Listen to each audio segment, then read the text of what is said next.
Урматтуу ага, жогоруда Шайлыбек Карыбек чейин маалимесин айтып кетти да, чындыгында бүгүн күн тартибине киргизели. Эдил Байсалов боюнча.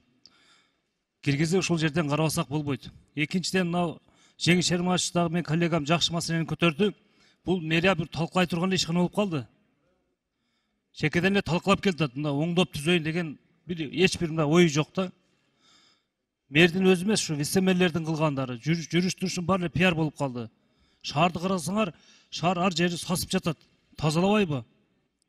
Карасаң, бир жумадан бери алынбай жаткан кээ бир жерлер бар да.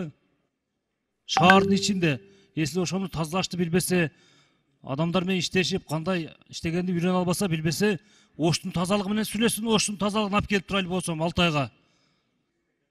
Нанын нанга, бутылкасын бутылкага, баклашын баклашкага, салфеткасын кыла турган түзүп койгон Ош шаарына барса. Ошону коюп турайлы, онда бишкек алып келейли. Жүрүш туруш эле пиар болуп калды. Бишкек шаарынын вице-мэрлери.